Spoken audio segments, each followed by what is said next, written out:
बचपन से ही हम चांद को आसमान पर चमकता हुआ देखते आ रहे हैं। इससे जुड़ी किस्से कहानियां सुनते आ रहे हैं, लेकिन कई ऐसी तथ्य और जानकारियां हैं जिससे हम अनजान हैं। चांद की उत्पत्ति कैसे हुई? चांद कैसे अस्तित्व में आया? चांद का आकार क्या वही है जो हमें दिखाई पड़ता है? क्या चांद पर वायुमंडल और पानी की मौजूदगी है? ऐसे कई सारे सवाल हैं जिनके जवाबों के साथ कई अन्य रोचक जानकारियां आज हम इस वीडियो में देखेंगे। चंद्रमा की उत्पत्ति कब और किस प्रकार हुई? चंद्रमा की उत्पत्ति लगभग 4.5 अरब वर्ष पूर्व मानी जाती है। इस संबंध में एक लोकप्रिय सिद्धांत के अनुसार आकार में मंगल ग्रह के बराबर एक थिया नामक चट्टान लगभग 4.5 अरब वर्ष पूर्व पृथ्वी के आकार से टकराई थी। इस टकराव के फलस्वरूप निकले मलबों से चंद्रमा का निर्माण हुआ था। चंद्रमा की आयु कितनी है? नासा के अपोलो 14 मिशन के दौरान एकत्रित किए गए लूनार रॉक्स के सैंपल का अध्ययन कर वैज्ञानिकों द्वारा पता लगाया गया कि चंद्रमा लगभग 4.51 बिलियन वर्ष पूर्व अस्तित्व में आया। इस तरह चंद्रमा की आयु 4.51 बिलियन वर्ष है। पृथ्वी का एकमात्र प्राकृतिक उपग्रह है चंद्रमा। चंद्रमा पृथ्वी का एकमात्र प्राकृतिक उपग्रह है। सौरमंडल के 181 उपग्रहों में ये 5वां सबसे बड़ा उपग्रह है। सौरमंडल का सबसे बड़ा उपग्रह बृहस्पति का गैनीमेड है, जो 2 ग्रहों प्लूटो और बुध से भी बड़ा है। चंद्रमा का आकार कैसा होता है? पृथ्वी से देखने पर चंद्रमा गोलाकार नजर आता है, किंतु वास्तव में इसका आकार अंडे के समान है, अर्थात अंडाकार है। चंद्रमा का व्यास कितना है?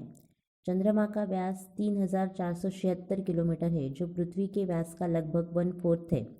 चंद्रमा का आकार बृहस्पति और शनि के उपग्रहों से भी बहुत छोटा है। चंद्रमा का वजन भार कितना है? चंद्रमा का वजन लगभग 81 अरब टन इतना है। दूसरा सबसे अधिक घनत्व वाला ग्रह कौन सा है? जिन उपग्रहों के घनत्व ज्ञात है उनमें चंद्रमा दूसरा सबसे अधिक घनत्व वाला उपग्रह है। पहले स्थान पर बृहस्पति का उपग्रह आयो है। चंद्रमा पृथ्वी की परिक्रमा कितने दिन में करता है? चंद्रमा को पृथ्वी की परिक्रमा करने में 27.3 डेज इतना समय लगता है। चंद्रमा किस गति से पृथ्वी की परिक्रमा करता है? चंद्रमा 2300 मील पर घंटे की औसत गति से पृथ्वी की परिक्रमा करता है। पृथ्वी से चंद्रमा की दूरी कितनी है, या पृथ्वी और चंद्रमा के बीच की दूरी क्या है? चंद्रमा और पृथ्वी के बीच की दूरी लगभग 1,38,900 मील यानी कि 3,84,000 किलोमीटर इतनी है। चंद्रमा किसके प्रकाश से चमकता है? हालांकि चंद्रमा रात में चमकता दिखाई पड़ता है, लेकिन इसका स्वयं का कोई प्रकाश नहीं होता, वह सूर्य के प्रकाश से ही प्रकाशित होता है। चंद्रमा का प्रकाश पृथ्वी पर कितने समय में पहुंचता है? चंद्रमा का स्वयं का कोई प्रकाश नहीं होता, वह सूर्य के प्रकाश का परावर्तन करता है। यह प्रकाश पृथ्वी तक पहुंचने में 1.3 सेकंड इतना समय लगता है। चंद्रमा पर गुरुत्वाकर्षण बल कितना है? चंद्रमा का गुरुत्वाकर्षण पृथ्वी के गुरुत्वाकर्षण का मात्र 6ठा हिस्सा है। इसका अर्थ ये हुआ कि चंद्रमा की सतह पर किसी व्यक्ति का भार पृथ्वी की तुलना में 16.5% होगा।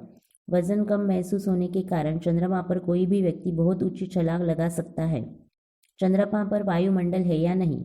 गुरुत्वाकर्षण शक्ति क्षीण होने के कारण चंद्रमा पर वायुमंडल नहीं है। इसका अर्थ यह है कि चंद्रमा ब्रह्मांडीय किरणों, उल्कापिंडों और सौर हवाओं से असुरक्षित है। यहाँ तापमान भी बहुत भिन्नता पाई जाती है। वायुमंडल की कमी के कारण चंद्रमा पर कोई आवाज़ नहीं सुनी जा सकती है और यहाँ से आकाश हमेशा काला दिखाई पड़ता है। चंद्रमा पर दिन और रात का तापमान कितना है? चंद्रमा दिन के समय अत्यंत गर्म और रात के समय अत्यंत ठंडा होता है। यहाँ दिन का औसत तापमान 134 डिग्री सेल्सियस और रात का 153 डिग्री सेल्सियस इतना रहता है।